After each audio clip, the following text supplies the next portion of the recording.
Gracias, querida Isis. Sí, ya estamos aquí. Muy buenas tardes en este segmento de A Tu Salud Radio, en un tema que a usted, estoy segura, le va a evocar muchos recuerdos, porque vamos a hablar de esas generaciones de antes y las vamos a comparar con las generaciones de hoy y qué está pasando con nuestros hijos y bueno, las que ya somos abuelas, pues con estas generaciones más nuevas que pareciera que son ya autistas tecnológicos que no pueden vivir sin un celular, sin un mensaje de texto. Y estoy acompañada de la doctora Sally Vanega Romero, quien les recuerdo que es especialista en psicología infantil y doctorada en salud mental. Sally, buenos días. Buenos días, un gusto estar aquí con ustedes en esta mañana tan lluviosa que hay mucha gente que debe estar viendo en la tele. Así es, eso es lo bueno de hoy, querida, que estén todos en casa viéndonos. Y en esta generación de la que vamos a hablar, que la vamos a dividir en tres, porque es la generación X, a la que yo pertenezco, todos los que han nacido alrededor de los 60s, a principios de los 80s, y tenemos también la generación Y o Y, que es la de los 81, 82 hasta los 94, 95 y posteriormente la generación de los Millennium. Vamos a ir haciendo un desmenuce de qué ha pasado, porque usted se ha fijado antes como nosotros, cuando nuestros padres nos llamaban la atención, bastaba salir una mirada, sí. Una mirada ni ya. Ni regaño hacía falta, solo te veían feo y tú ya sabías cómo alinearte. Así es. Y cuidadito y te metieras en la plática de los papás o interrumpieras algo porque era motivo para que, ya sabías que en la noche, mínimo, porque así era antes, discúlpeme, pero mínimo una nalgada, un cinturonazo y uno ya no lo volvía a hacer. Sí, definitivamente, como tú bien dices, Eli, éramos generaciones muy obedientes, donde de repente no era necesario ni siquiera llegar al regaño, ya habías aprendido, ¿no? Tu mamá te dominaba con la mirada, era una generación de mucho respeto. Nos preocupábamos mucho por la calificación, por rendir en la escuela, desde chiquitos teníamos metas muy bien trazadas, ¿no? Y nos hicimos una generación bastante responsable. Claro, estamos hablando de generalidades, no es todo el mundo, pero en general éramos una generación muy, muy responsable y muy dedicados.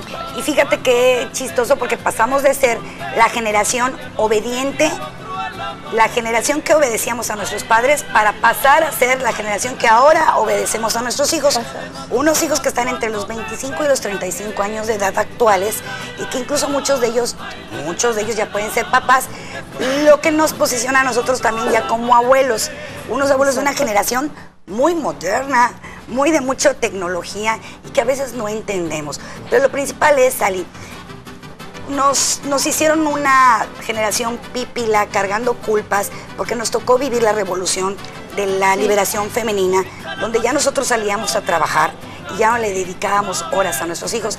Y la pregunta que yo te hice en radio, porque este programa también lo puedes escuchar a través del Facebook, ahí tenemos el audio, donde yo te preguntaba, Sally, ¿será que esta falta de contacto de madres hacia los hijos y depositar la educación en otras personas es lo que nos falló a nosotros? Sí, muy probablemente ha generado un poco de culpa esta parte de no tener mucho tiempo para estar con nuestros hijos, y eso nos ha hecho papás un poco más permisivos, papás donde ahorita te da miedo castigar al niño, te da miedo ponerle una consecuencia, porque a veces la psicología te dice que se trauman y realmente no es así, ¿no? Entonces nos ha hecho el salir al campo laboral, las exigencias de la vida cotidiana, nos ha hecho ser papás muy culposos, que nos llevan a tratar muy bien a nuestros hijos, solucionarle la vida e incluso ya a nuestros nietos.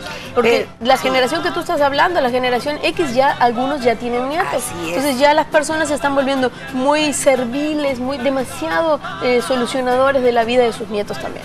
Y yo les preguntaba también en radio, que yo recuerde, pues no porque te hayan dado una nalgada o porque te hayan mirado de una forma muy fea, creo que crecimos traumados, Sally. No, claro. Pero que no. Fíjate cómo la evolución de la psicología decía que con mucho amor, que con mucha paciencia, pero al mismo tiempo como esa falta de tiempo, de no tenerlo con mi hijo, a lo mejor hizo que con dinero, con regalos... Sí, esté logrando que mi hijo me quiera, o se acerque a mí, o que de pronto, si estás divorciado, por ejemplo, no se vaya con el papá y se quede más tiempo contigo, ¿no?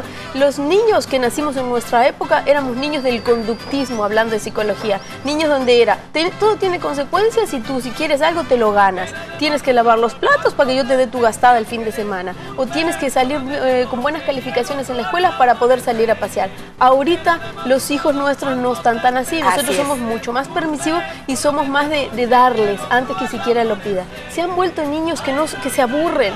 En nuestra época, Eli, recuerda cómo jugábamos. Pero jugábamos en la calle, era una época, nuestra generación, que salíamos incluso de noche. ¿Cuántas veces no te mandaron a la tienda? Muchísimas veces. No pasaba nada, ni hablar de celular.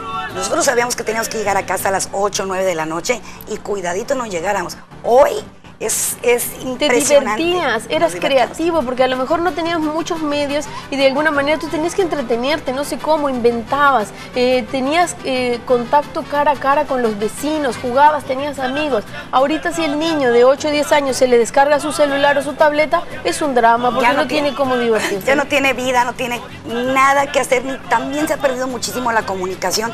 Hablábamos del Fubin y de los Fubers, de cómo se ha hecho esto cada vez más, más dramático, al grado está que tú logras ir a un restaurante y ves a los integrantes de una familia, todos en su celular metidísimos, sin lograr contacto humano o contacto ojo a ojo, ¿no? Y eso es producto o es parte de la generación actual, o sea, los niños viven con eso, entonces nosotros, la generación X, retomando un poquito, vivimos con la carga de nuestros hijos y incluso algunas veces nuestros nietos que tienen estas exigencias, de vivir en este mundo moderno. Lo que hicimos nosotros entonces es dar hijos, a su vez, que son la generación Y, que muy empoderada porque tienen muchos más estudios, maestrías, incluso el doctorado, Sally. Pero les cuesta mucho arrancarlo. Exactamente, les cuesta mucho conseguir trabajo y muchos de ellos pasa, Sally, que los que son solteros siguen viviendo en casa de mamá y papá.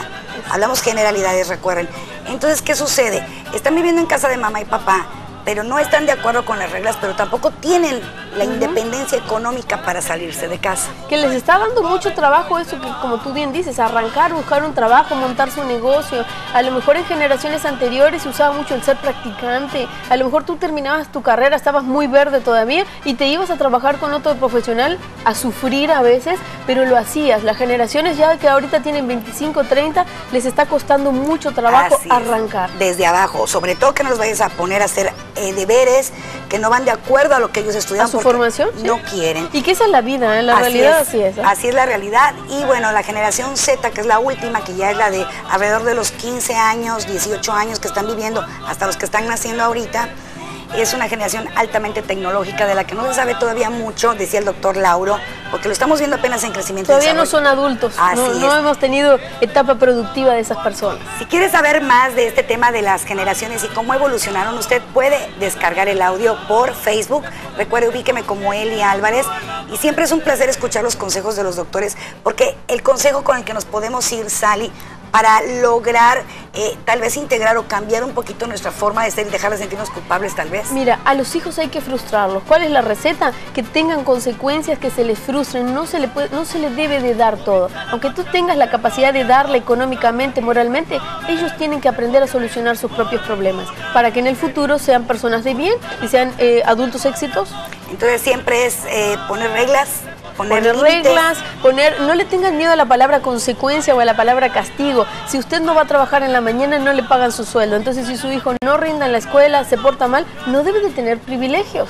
Y así, uno no necesita ni golpearles ni maltratarles. Con una sonrisa en la cara, tú a tu adolescente o a tu niño le puedes ir poniendo consecuencias que las tiene que cumplir. Que una consecuencia podría ser a lo mejor amonestarlo y quitarle la tableta, lo que le duela, donde le duela. Y sonará un poquito cruel, pero es darles donde le duele. Si le duele su celular, su videojuego, lo que fuera, ahí eso es lo que debe de perder para que empiece a valorar y sí cumplir con el resto de las actividades. Perfecto, pues ahí lo tiene usted. Si quiere saber más y escuchar más consejos todavía, yo lo invito a que descargue el audio por Facebook y que este sábado nos escuche, porque también tendremos un programa muy interesante como cada sábado y siempre lo tenemos en compañía de los doctores. Sally, muchísimas gracias. Un gusto estar con ustedes. Y muchísimas gracias a ustedes y nos vamos a un corte.